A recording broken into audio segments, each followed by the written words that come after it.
And now our interview with Dr. Paul Craig Roberts, the father of Reaganomics and the former Assistant Treasury Secretary under Ronald Reagan. I'm Paul Craig Roberts. I'm a former Assistant Secretary of the United States Treasury for Economic Policy. I was an associate editor of the Wall Street Journal, a columnist for Business Week, and Script Howard News Service. I'm currently a columnist for Creators Syndicate in Los Angeles. I'm an academic. I've held positions at Stanford University, Georgetown University, and other places. The most important issues of our time, as I see it, are the loss of the American middle class. Their jobs have been offshored, and the remaining jobs are being filled with foreigners brought in on work visas, so that we are dismantling the ladders of upward mobility that made the United States an opportunity society, and that made differences in income distribution acceptable. Another great problem is that we have lost the law, and by that I mean the law that protects the innocent from the power of government, the law that is a shield of the people instead of a weapon in the hands of the state. And when you lose the law, you lose your civil liberties. And that means you have lost the Constitution.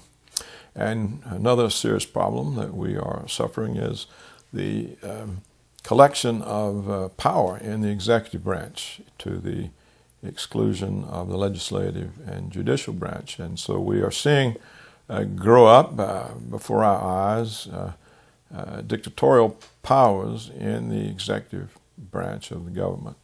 So these three are very serious problems for the United States. They threaten its political stability and the viability of the society itself. The Tyranny of Good Intentions was titled by me, How the Law Was Lost. And the book is about the destruction of the rights of Englishmen, which we know as the Bill of Rights, the legal principles that protect the innocent, that serve as a shield.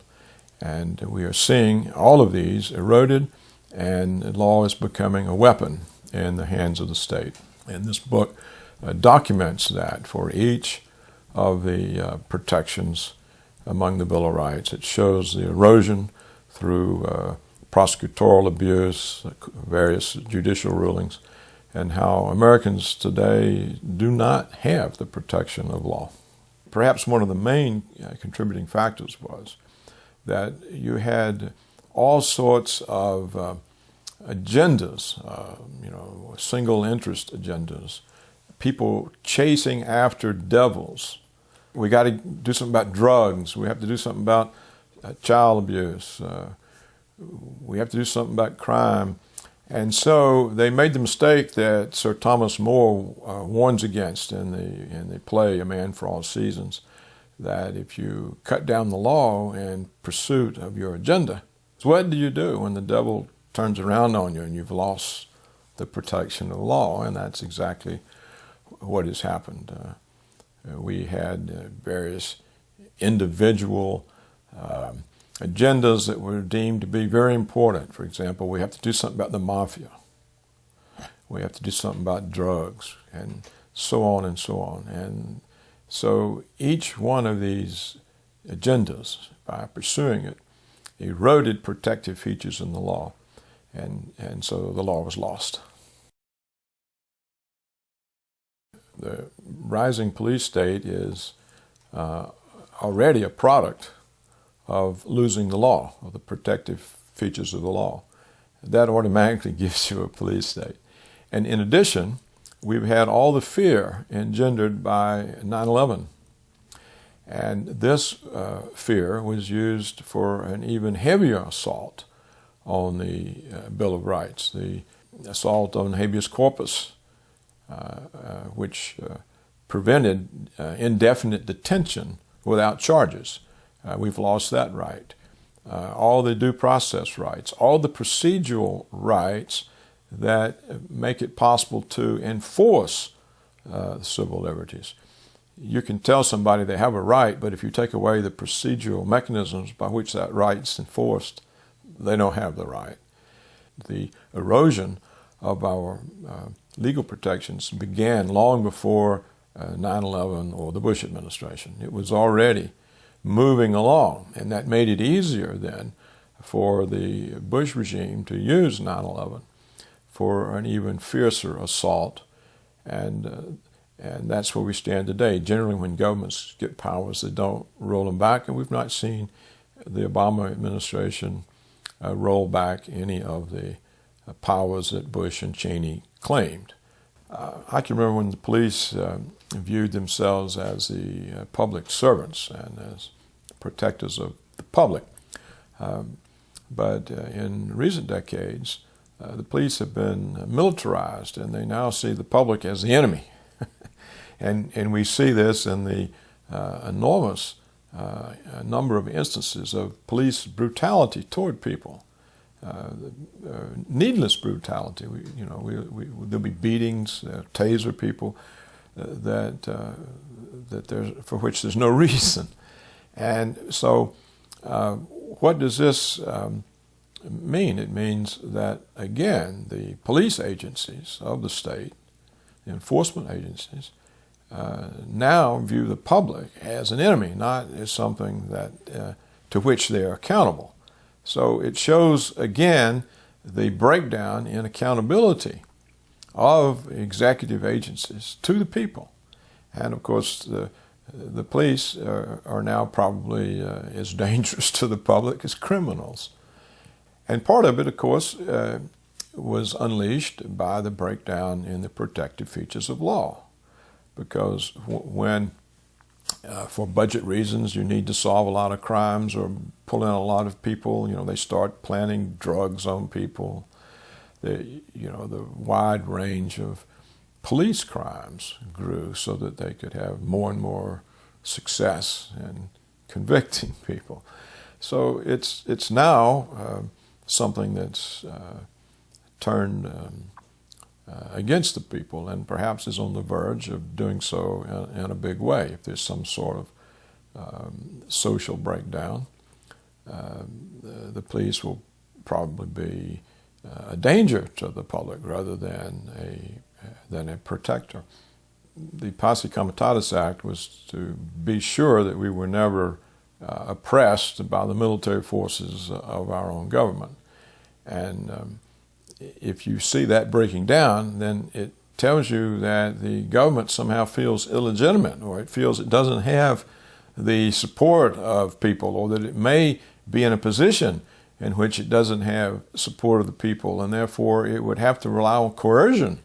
In other words, the government doesn't regard itself as answerable to the people. That's the only reason to erode Posse Comitatus. It means that the government is beginning to think of itself as separate from the people, with its own agenda, different from the people's, and it's a realization that at some point they may have to rely on coercion in order to rule. So that shows again that the separation between the people and the government. It's not a democratic. It's not an indication of democracy or self-rule. It's an indication of government becoming independent of people, as it has been in most countries over most of recorded time. The government is one thing and the people are another. And we see that creeping back in the United States. In a gun club in which I'm a member, where we shoot at paper targets, the police are allowed to use it as a courtesy, and the local county police, and then others are allowed as well. And on some days there'll be 25, 35, 40 squad cars and scores of officers, and they're heavily armed, and it sounds like a war. I mean, they must shoot up thousands and thousands of dollars of ammunition. And I've gone there, and they've been there, for example, like 3 days in a row, just blasting away the same county even. And I stopped once and I asked them, I said, what are you doing? You practicing for some kind of competition. You know, you've got some big tournament coming up, and they said, "Oh no, we're practicing to win the shootout." And the shootout, and it was a small mountain type town area. And I said, "There? Who are you going to have a shootout with us?" And he said, "Them terrorists. Terrorists." Well, who are the terrorists? There clearly never be any in that locale. And I think they're just preparing to put down any kind of public opposition or protest that might arise. And I think that's the reason the police are being militarized. They now are equipped by the Department of Defense with military weapons. Some jurisdictions apparently even have helicopter gunships and tanks, and they've got rocket-propelled grenades, and it's an amazing array of weapons for police, which are essentially supposed to be an investigative force to solve crimes and make a case against whoever committed a crime and present it to the prosecutor. That's what the police are supposed to do. But they're becoming like an occupation force. And they're undergoing military training with military weapons. This is an enormous departure from the role of police in the United States or in any democracy. What we can say about the G20 is that it showed two things. One, that the rest of the world is losing faith in the dollar as reserve currency, because this was what was on the minds of most of the people there. Whatever the agenda was, the real agenda on everyone's mind was the dollar. We're holding all our reserves in dollars, and you're inflating it away, and we have to do something about this. We need some alternative way of settling international transactions. So I think that was an indication that the rest of the world is losing confidence in the United States and in the dollar as a reserve currency. Now, the behavior of the police shows, again, the militarization of the police, because they were very aggressive toward people who weren't causing any trouble. And I believe the police were, frankly, disappointed that there wasn't more trouble for them to beat up on, and so they, on their own, went into neighborhoods with their new weapons or protest suppression systems, and just sort of arbitrarily abused people. So it's a further indication that the police agencies of the government are now separate from people that they're supposed to protect. It's taken many blows. It began probably with Abraham Lincoln and what's called the Civil War, because this destroyed the notion of a republic and states' rights. And it took another heavy blow in the Depression, with Franklin Roosevelt and the New Deal, because that essentially took away the legislative power of Congress. You see, it used to be when Congress passed a law, they dotted every I, they crossed every T, and the regulatory agencies, that is, there really weren't any. The executive agencies had to enforce the law as Congress wrote it. But during the New Deal, the executive branch gained the power to write the regulations that implement the law. And so, in effect, they gained the power to write the law. So that when Congress passes a bill today or a statute, what it really is it gives some executive agency the right to write the law by how it interprets it with its regulations. So Congress has lost essentially its legislative power back in the New Deal. And then what we've seen recently with the Bush regime is how Congress just acquiesced time and again into executive claims that it was the superior branch of government, and that Congress was there, but it wasn't really on an equal basis, and that the power of the president exceeded that of the power of the Congress and of the judiciary, so that you had an executive making claims that they were above the law and not bound by the law. And we saw the memos that came from the Department of Justice, John Yoo and the others, that basically said the president is not bound by the United States statutory law against torture, and nor is he bound by the Geneva Conventions that we've signed and essentially originated against torture. He's not bound by the Foreign Intelligence Surveillance Act. He can spy on Americans without a warrant, even though the law says he can't. These kinds of claims elevate the president into a dictator. And then they use signing statements and various executive orders and directives to accumulate more and more power. And it's true, no president yet has tried to exercise all these powers at once, but they're there. And anytime there's a crisis that they can hide behind to use as a justification, then you now have enormous powers that the president can claim that were totally foreign to the Constitution, to the Founding Fathers, and to most of our experience. The American Empire took on new meaning after the collapse of the Soviet Union, because even though there was a form of empire prior to that, any notion of U.S. hegemony was checked by the Soviet Union. It was a formidable military force, had huge amounts and numbers of nuclear weapons. You know, the Red Army had defeated Germany, and Europe was still terrified.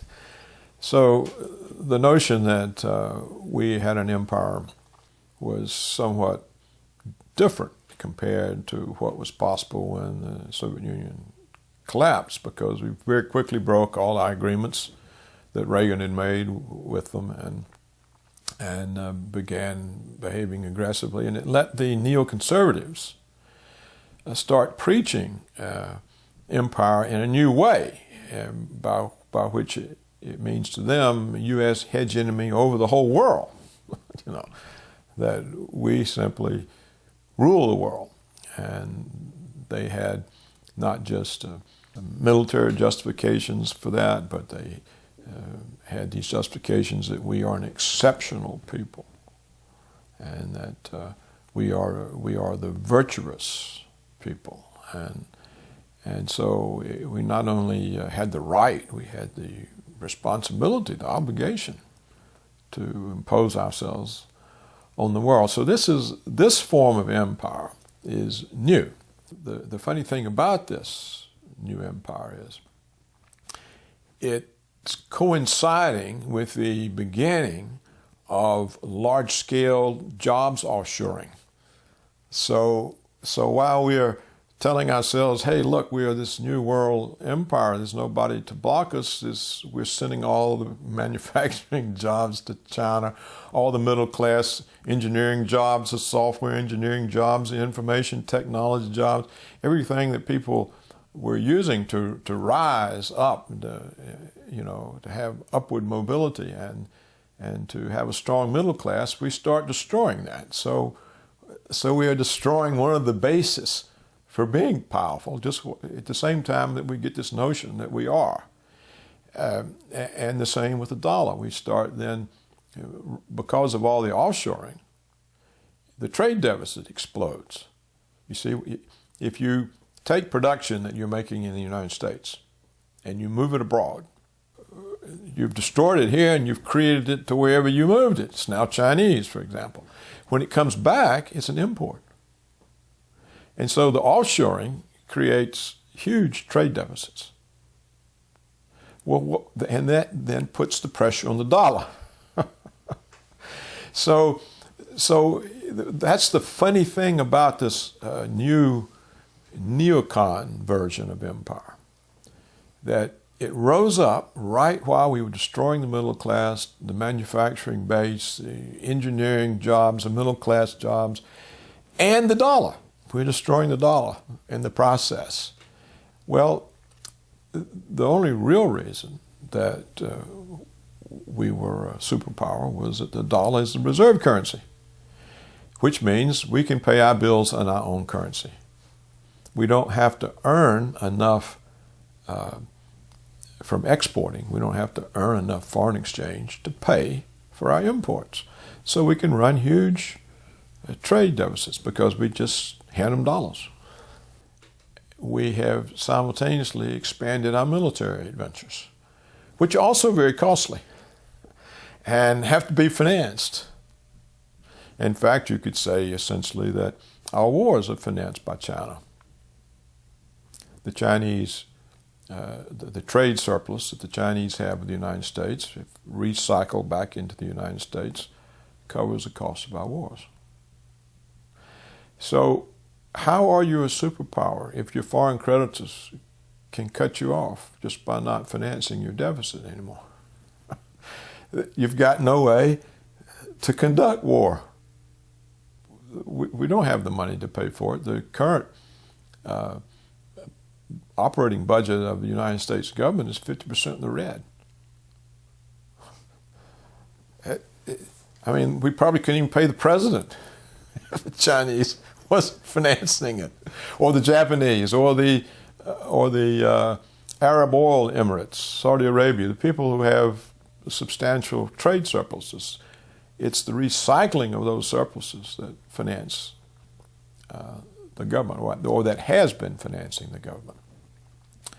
You know, as we said earlier, the annual budget deficit is getting much larger than the trade surpluses, so there is a growing financing problem.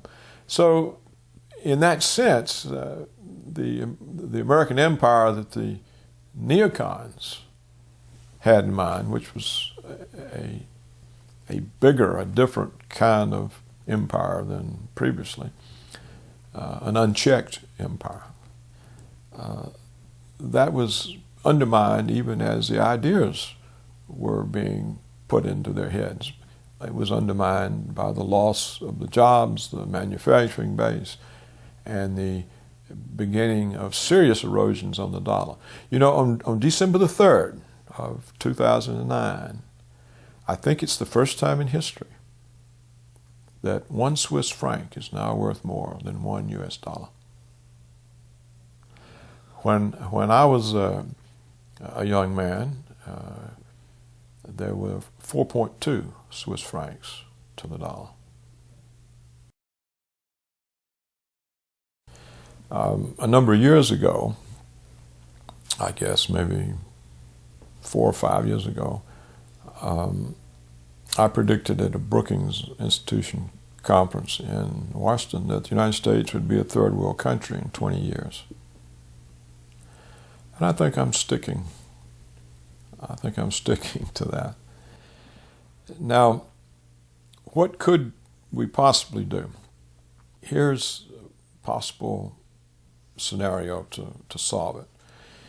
First of all, you would abolish the corporate income tax and not tax corporations on their profits. You would tax them according to where the value is added to their product.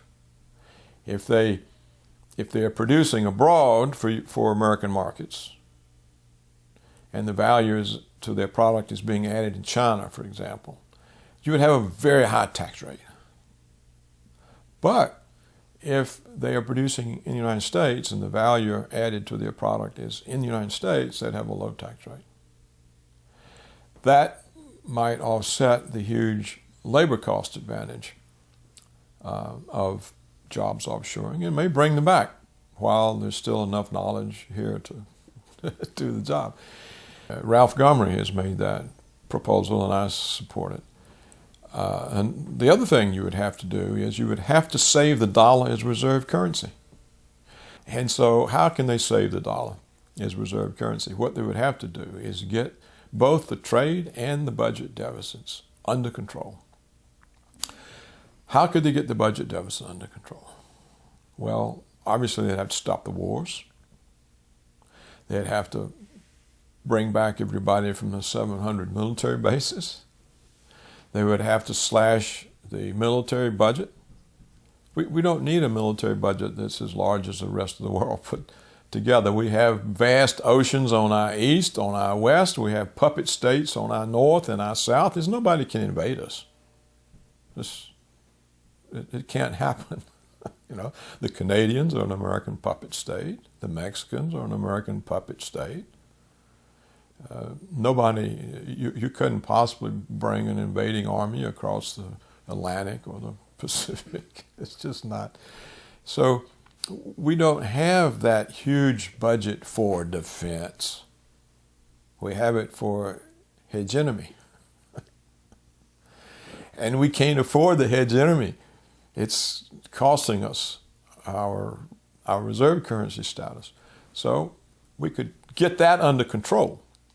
And the very fact that we change the form of taxation in order to stop offshoring, and then we cut the defense budget, this would show people in the rest of the world that, hey, they are getting their act in place. They're going to save the dollar. Oh, wow, isn't that great? We don't have to worry about it anymore, because they don't really know what to do. It's not like there's another powerful country there that wants their currency to be the reserve currency. They don't really know what to do. So if we showed sense and intelligence, and that we were taking definite steps to get both the trade and budget deficits under control, then the world, I think, would continue supporting the dollar and give us time. It would take years, of course, and give us time to get our act back into balance. You'd have to get the budget back into balance, and you'd have to get the trade balance back into balance. And instead of getting the budget deficit under control, we've blown it up by 4 times. It's 4 times greater this year than last year. Instead of dealing with the wars and saying, hey, what are we doing this for? We're expanding it. We're putting more troops into Afghanistan. We're putting more pressure on Iran. So we're sending the signals that we're going to continue the extravagance that has put the dollar under so much pressure and made it decline in value, even against the Botswana pula. The United States dollar, over the course of its life, has become a fiat currency.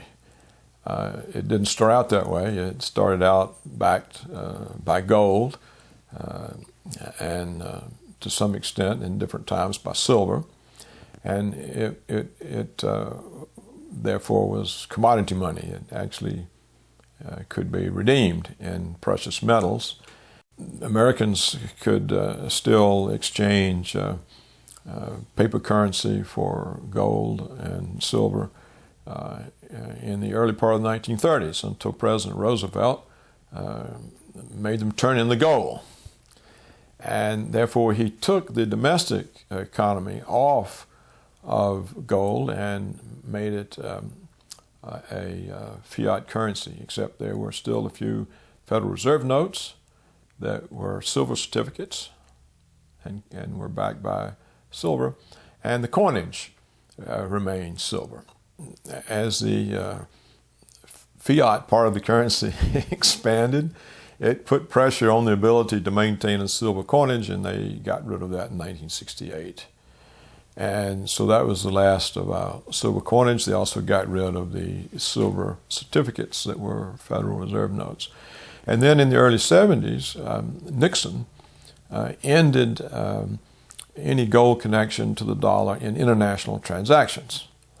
So between the early 30s and the early 70s, foreigners still had the right to exchange paper dollars for gold.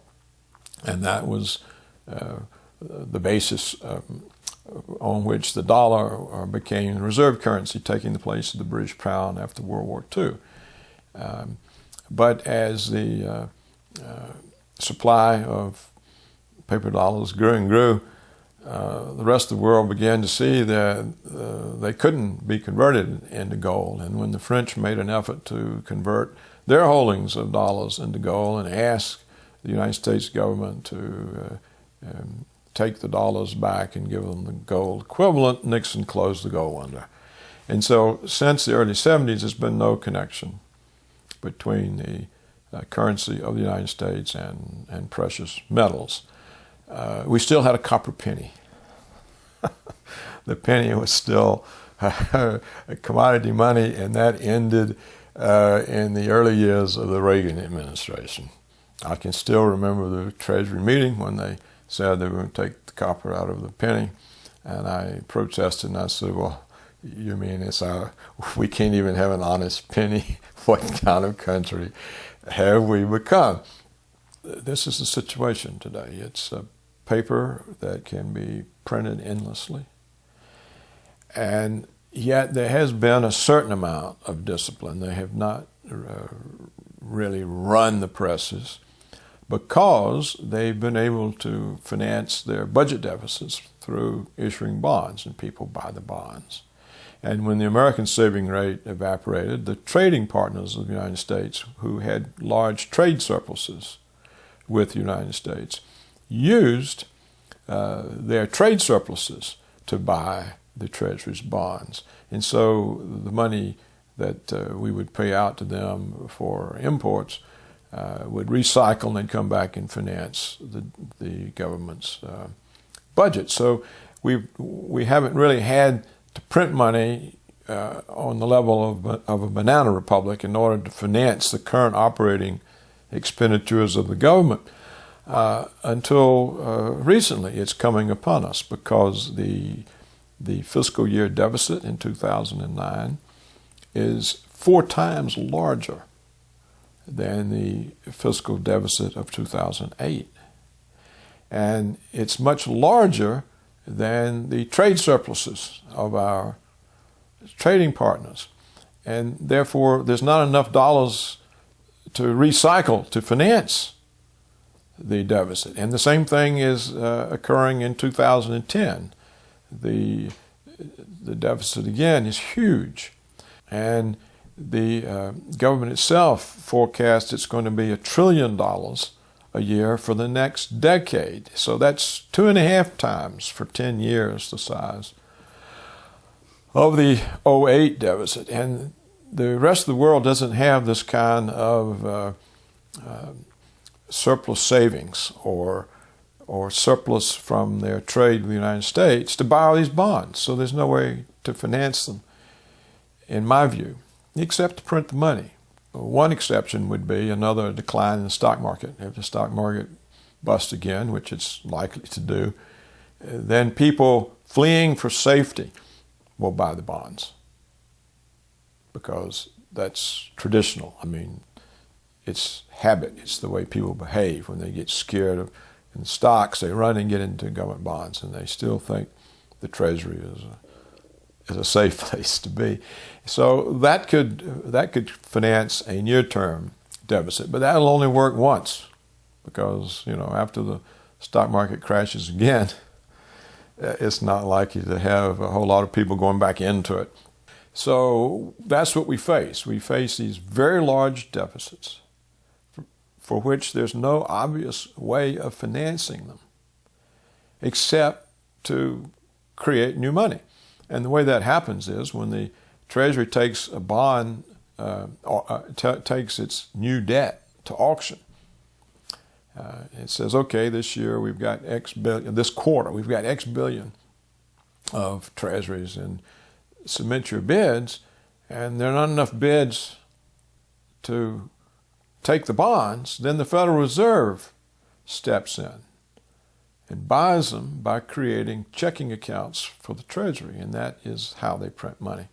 All of a sudden, there's billions, tens of billions of new money created just because the Federal Reserve makes an entry in a book, and it takes the bonds and creates the money to pay for them. Now, when you start doing that, you're telling the whole world that you're printing money, and if the whole world is still holding dollars and they see that's going on, they're going to try to get out of them pretty quickly. And as they get out of them, then who's going to buy those? They're trying to sell them. Everybody's trying to sell. What happens to the price? The exchange value of the dollar is the price relative to other currencies. And it starts dropping. And so who buys them? The Fed creates more money to redeem the bonds that nobody wants. And this is why some people see hyperinflation in our near to intermediate term future, sometime within the next 5 years. Once hyperinflation starts, it moves very quickly. And if it coincides with high unemployment, you have a crisis that we've never experienced. The Great Depression, when everyone was unemployed, you had high unemployment, but prices were stable or falling. To have high unemployment and rapidly rising prices, when people have no way of getting income, this is a devastating social situation. It has the possibility and the potential of destroying the society and the political order. And this receives no attention. They're not giving any attention to this. Apparently, the authorities think that they can create a whole bunch of money to overcome the financial crisis, and then they can step in and take it all back out. So it's a very serious situation and receives no attention, no debate. I'm talking about from the government authorities. There are no hearings.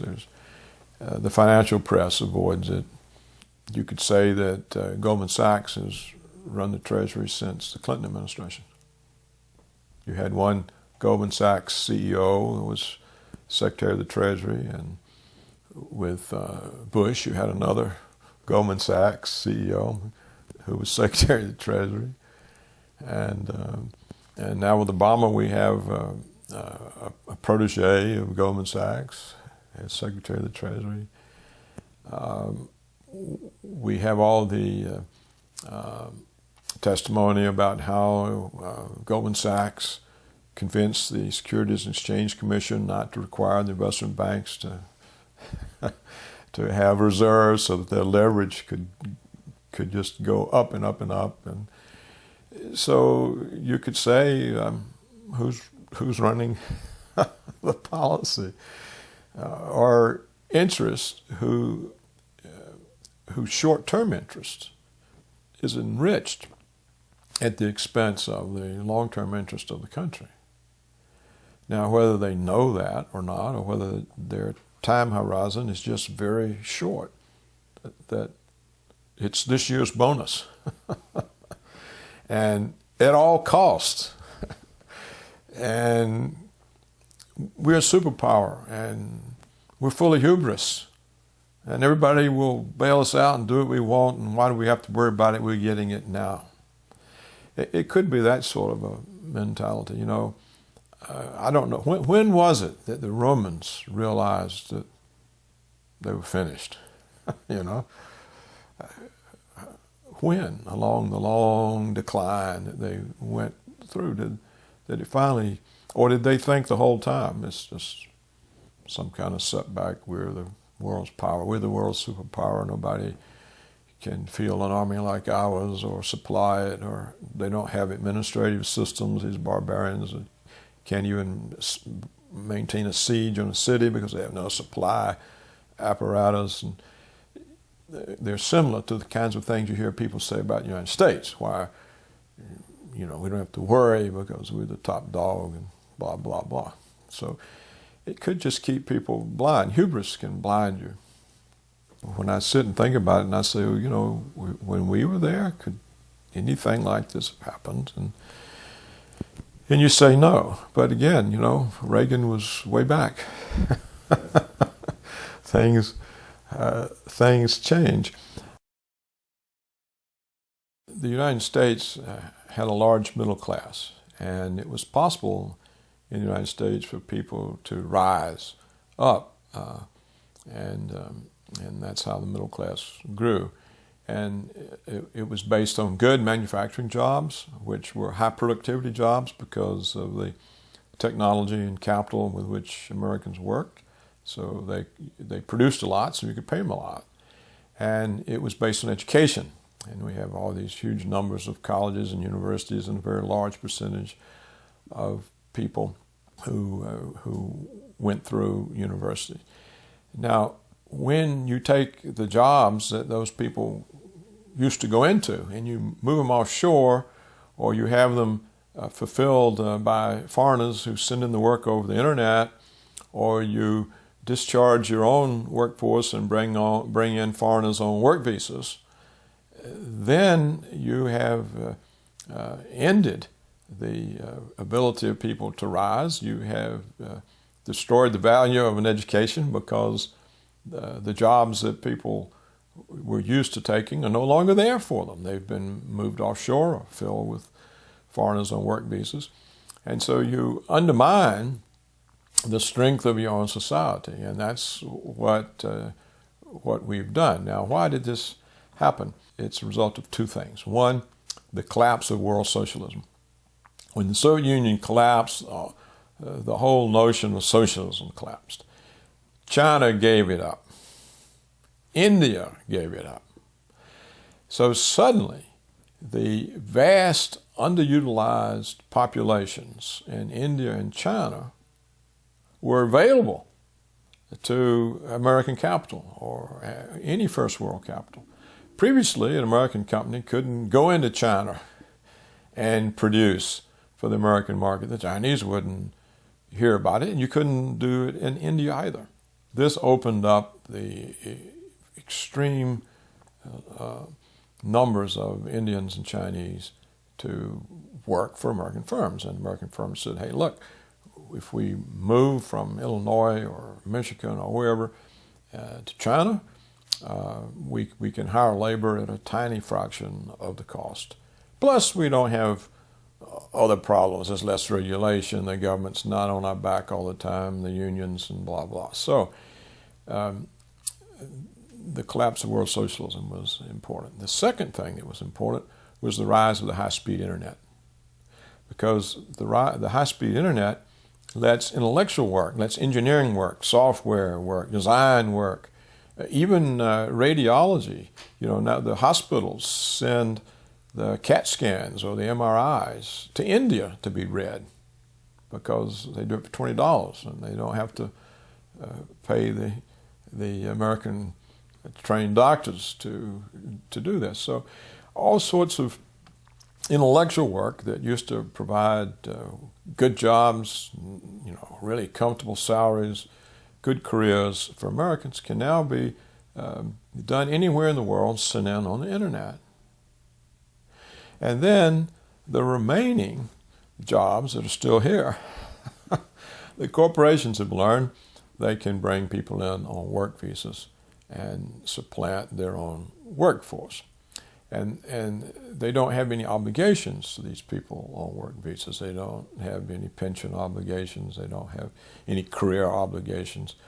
And so it's a way to greatly increase the profits of firms by minimizing labor costs. So that's what made it possible. Now, what pushed for it? Well, Wall Street. Wall Street pushed the firms to enhance shareholder value, that is, to drive up the share price. And you drive up the share price by driving up profits, and you drive up profits by driving down labor costs. And so the pressure from Wall Street on firms and also from takeovers. There are all sorts of shareholder activists who would descend on a firm and say, we can run this firm better than the current management. We're going to vote for us. Take us, make us the management, get rid of the old management. We're going to do better. It's another reason for them to move their production offshore because profits go up. And then you had Congress, which in its great unwisdom passed a law that that an executive of a corporation, their pay, their salary was capped at $1 million a year. And if you paid them more than that, it could not be treated as a business expense and deducted from profits, unless it was performance-based. And performance-based, again, means did profits go up? So the whole system then gave the incentive to the managers to move as much offshore as possible. And once it started, of course, Walmart then told all of its suppliers, meet the Chinese price. These are the things that it destroyed the prospects for the middle class. And of course, by taking away the value of an education, sooner or later people are going to realize, what am I paying all these tens of thousands of dollars for an education when I get a job as a waitress or a bartender or temp or hospital orderly, or this doesn't make sense. How am I going to pay off these student loans? What is going on? So at some point, when this realization hits, the universities won't have any clients because you can't get anywhere. There are all sorts of software engineers who they come out, they get graduated, and there's no jobs. There's nowhere for them to work because the jobs are offshored or they're filled, and the work comes in on the internet. This is a very serious thing. How do you save the middle class when the jobs that they occupied are dwindling? I think Pat Buchanan was right, that NAFTA and all that was simply a way for the large American companies to dump their American workforces and all the responsibilities that came with them, and to rely on foreigners. It also, of course, broke the unions.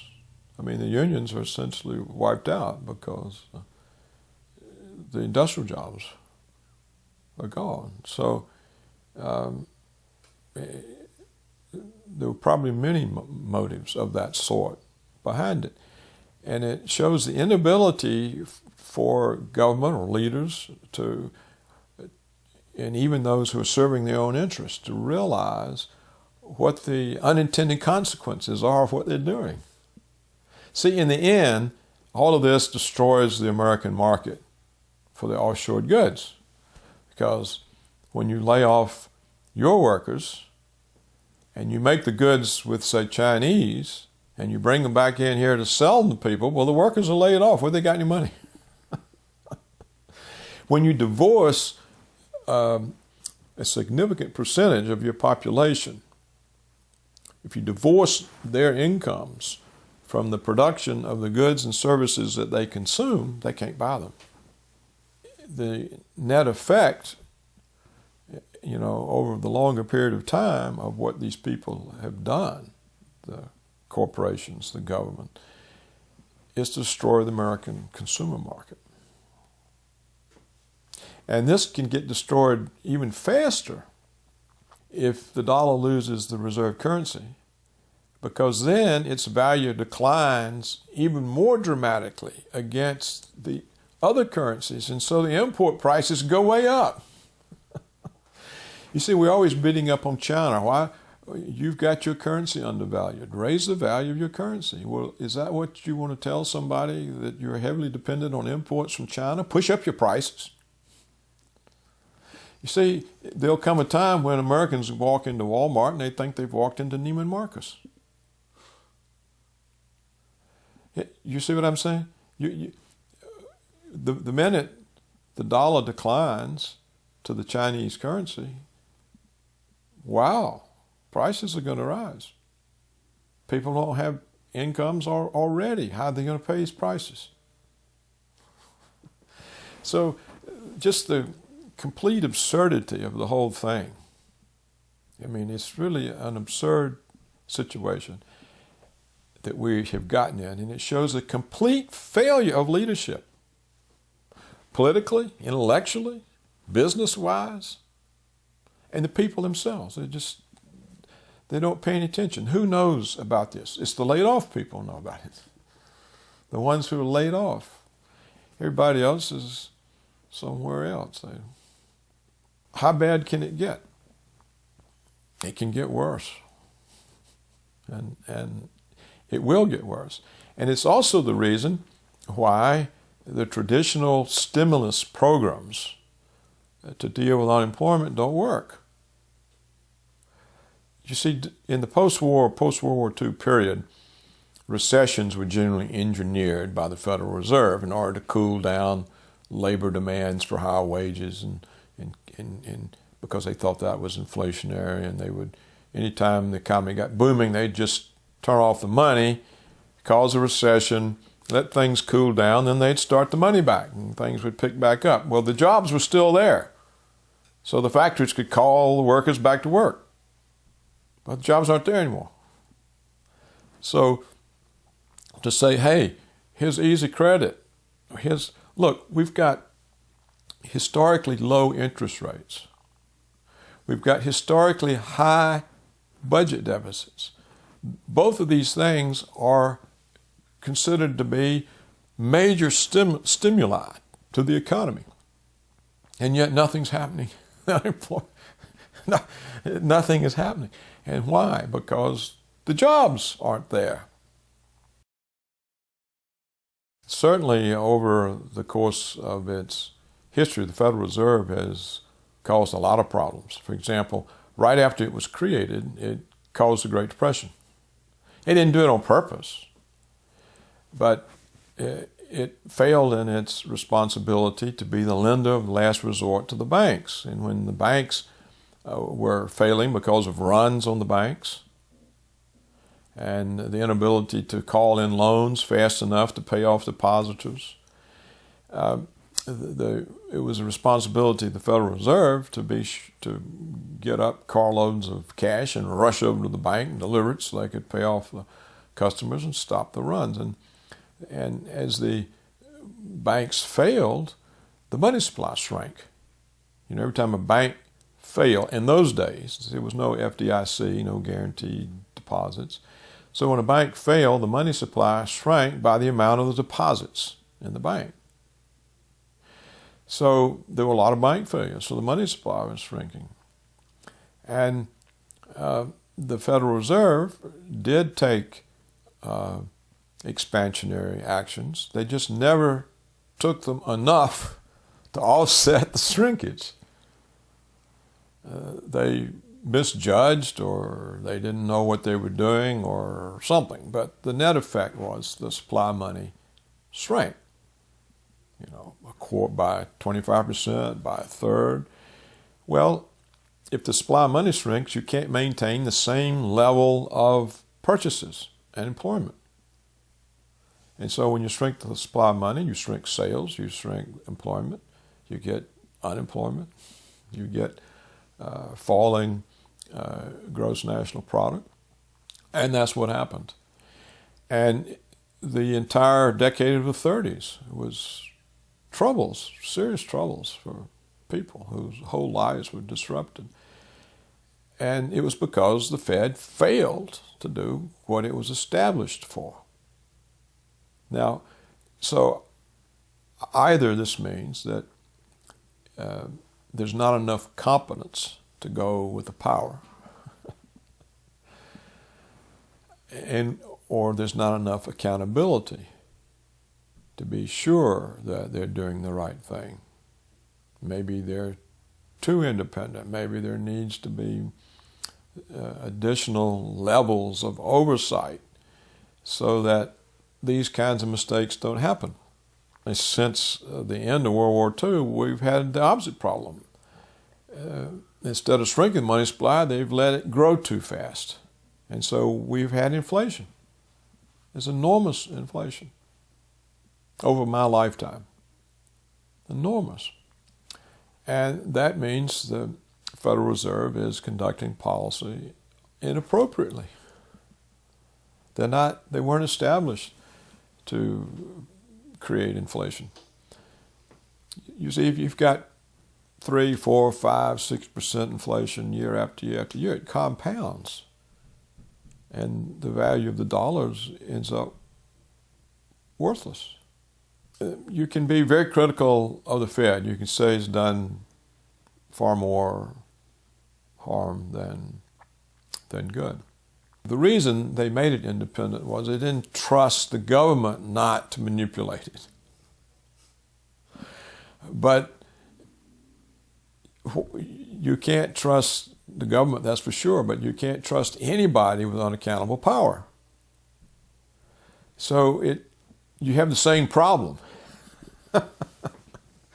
And I think what it really comes down to is anytime you have unaccountable power, then you have a greater range for misbehavior, a greater range for mistakes that go unrecognized and uncorrected. And this is a cost for the system. And it becomes an even greater cost if the currency is a fiat currency that itself is not limited by some amount of precious metal, gold or silver, or limited in some way. When the currency becomes essentially unlimited by anything except the need to print it, it's clear the tremendous amount of bank reserves that they've created are not finding their way from the banks into an expansion of the money supply. It's simply they're sitting on the reserves. But if the Fed's creating money in another way, which is printing it so the government can pay its bills, then that money is sooner or later got to find its way into prices.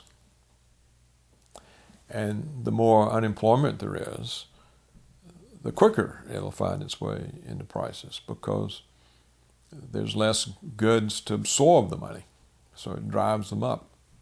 The Federal Reserve published in April of 2008 that the existing money supply, by which they meant currency in circulation and checking accounts, was 1.4 trillion. That was the money supply in spring of 2008. Now, the budget deficit in 2009, a year later, is 1.4 trillion. If they had to print 1.4 trillion to pay that deficit, the money supply would have doubled in 1 year. Right? Next year, they say the deficit is going to be 1.4 trillion. If they had to print the money in 2010 to cover the budget deficit, the money supply would have tripled in 2 years. If something like this happens, that they have to print these huge sums of money, the inflation is going to start up. And look at the enormous reserves in the banking system that are there to be drawn on to fuel the inflation. Once prices start rising, then if real estate prices go up, then people's homes are out of trouble. That's one way to get rid of the real estate crisis, is to inflate away the value of the mortgage debt. Once that starts, the banks will be lending everywhere. And so you would have a tremendous ability for a massive inflation, and a long-lived one. And how would you stop it? The only way these things have ever been stopped is they just say, okay, that currency no longer exists. We're creating a new one. One new dollar is equal to 100 trillion old dollars. These are all implications of what is going on. And when the implications of what you're doing are so dire, you should stop. But we don't. We don't stop. The Afghan war, at a minimum, it's just in out-of-pocket expenses, it's $100 billion a year. Now, if you then count the incurred medical care for the troops for the rest of their life, you the cost of replacing all the equipment that gets blown up, the loss of $100 billion of resources for better uses. The cost of the war is huge. We're not in a position we can afford any such war. Particularly, when we have to borrow it and then pay the interest on $100 billion to the Chinese. It's not sensible. And the things that we do are not sensible. I can't think of anything that the United States government does that's sensible. I can't think of any policy that's working. Remember, lovers of liberty, these video interviews have all been exclusive, and they're going to be archived at prisonplanet.tv. Please download them, burn them to disk, and give them to everyone you know. Upload them to YouTube. This information is vital not just to our free republic, but to the future of free humanity.